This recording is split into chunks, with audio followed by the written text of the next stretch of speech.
나는 왜 항상 참아야만 했을까? 이제는 나를 지키는 법을 배울 시간. 안녕하세요. 다정함이 깃든 인생 이야기 인생 다정록입니다. 오늘은 남들이 나를 함부로 대하지 못하게 하는 방법에 대해 얘기해 보겠습니다.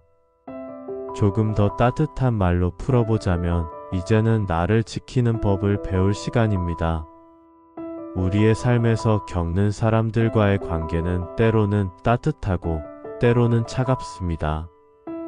특히 중장년 여성들, 그 중에서도 은퇴 후 시간이 많아진 세대에게는 점점 더 많은 사람들의 무례함과 불편한 요구들이 다가옵니다. 긴 세월을 살아온 만큼 우리는 타인의 요구에 맞추어 살아오며 수많은 희생을 해왔습니다. 하지만 그 희생이 과연 나를 위한 것이었을까요? 오늘도 나는 남들의 요구를 들어주기 위해 내 시간을 내어주고 내 감정을 뒤로한 채 웃음을 지어 보입니다. 하지만 문득 이런 생각이 들기도 합니다. 나는 왜 항상 참아야만 했을까? 나는 왜 나를 지키지 않았을까? 그런 질문을 떠올리며 우리는 어느 순간 더 이상 참을 수 없는 한계를 느끼게 됩니다. 그때 나를 지키는 방법을 배우는 것이 중요합니다. 이제는 내가 아닌 나를 위한 시간을 살아갈 때입니다. 우리는 종종 감정을 숨기며 살아갑니다. 괜찮다, 나는 괜찮아, 이 정도쯤이야 하며 불편한 감정을 덮어두고 그 속에 갇혀 살아가기도 합니다. 그런데 이 숨기고 억누르는 감정들은 결국 나를 지치게 하고 외부의 무례함에 더욱 민감하게 반응하게 만듭니다. 왜 나는 항상 나를 참아야만 했을까? 그때 우리는 처음으로 자신에게 이렇게 물어보아야 합니다. 내 감정은 어떠한가? 나는 지금 어떤 감정을 느끼고 있는가? 이 질문이 주는 힘은 매우 큽니다. 자신의 감정을 인정하고 그 감정을 있는 그대로 받아들이는 것이야말로 나를 지키는 첫걸음입니다. 타인의 무례함에 대해 불편함을 느낄 때 이를 인식하고 그 불편함이 나에게 얼마나 영향을 미쳤는지를 깨닫는 것만으로도 한 걸음 나아가는 것입니다. 중요한 건 경계를 설정할 줄 아는 것입니다. 경계란 우리가 허용할 수 있는 것과 허용할 수 없는 것의 선을 긋는 것입니다.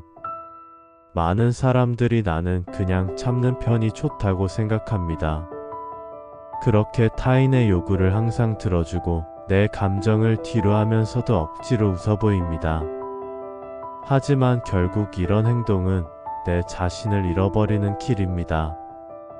우리는 언제까지 남들의 요구에 맞추며 살 수 있을까요?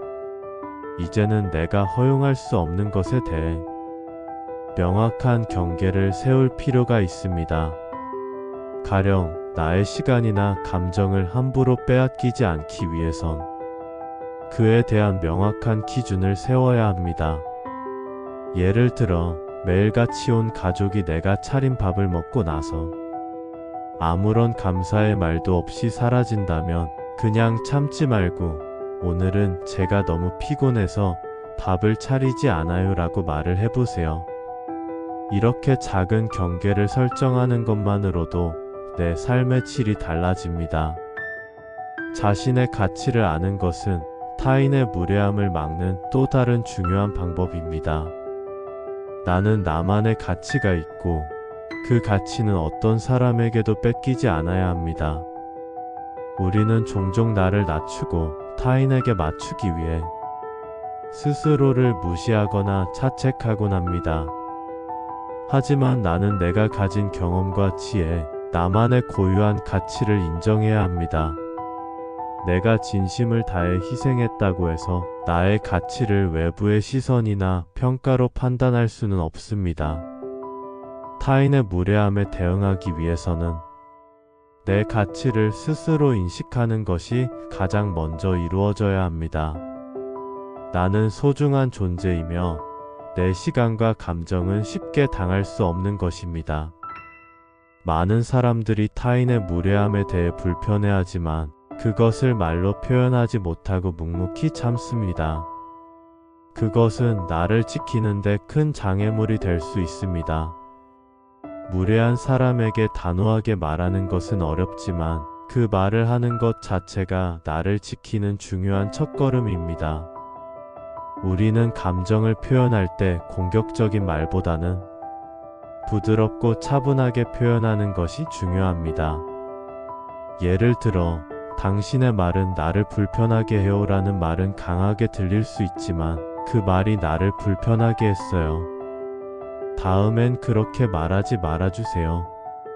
라고 말하면 상대방은 내 감정을 인정할 것입니다. 이렇게 의사소통을 잘하면 타인의 무례함을 효과적으로 피할 수 있습니다.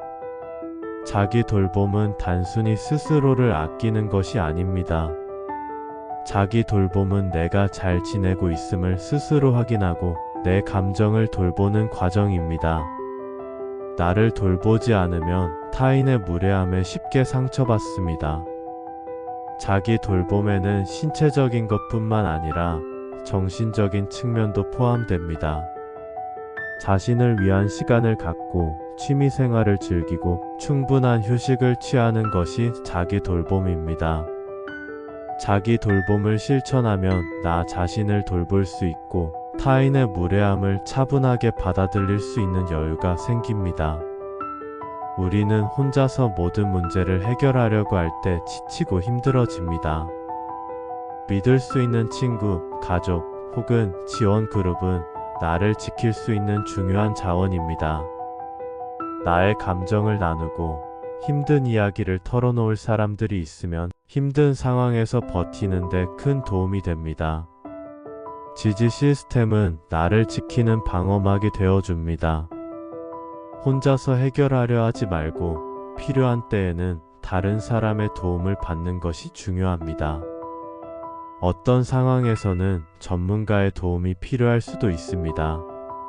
심리상담사나 치료사와의 대화는 내 감정을 이해하고 타인의 무례함에 대한 해결책을 제시해 줄 수 있습니다. 자기 자신을 지키는 과정에서 필요할 수 있는 전문가의 도움이 있다면 그들의 도움을 받는 것은 결코 부끄러운 일이 아닙니다. 오히려 그런 도움을 받음으로써 나는 내 감정을 잘 다룰 수 있고 나를 지킬 수 있는 힘을 얻게 됩니다. 우리는 그동안 많은 것들을 참으며 살았습니다. 가족을 위해, 타인을 위해 살아온 우리의 삶은 그 자체로 아름답습니다. 하지만 이제는 내가 아닌 나를 위한 삶을 살아야 할 시간입니다. 내 감정을 인정하고 경계를 설정하며 나의 가치를 인식하는 것에서부터 시작해야 합니다. 자기 돌봄을 실천하고 지지 시스템을 구축하며 필요할 때는 전문가의 도움을 받는 것이 중요합니다. 이제는 내가 나를 지킬 수 있는 방법을 배우고 내 삶을 더욱 소중히 여겨야 할 시간입니다. 그럼으로써 우리는 더 이상 타인의 무례함에 휘둘리지 않고 더 강하고 자유로운 삶을 살아갈 수 있습니다. 긴 이야기 들어주셔서 감사합니다. 이곳이 당신의 편안한 쉼터가 되길 바랍니다. 구독과 좋아요로 따뜻한 인연 이어가요.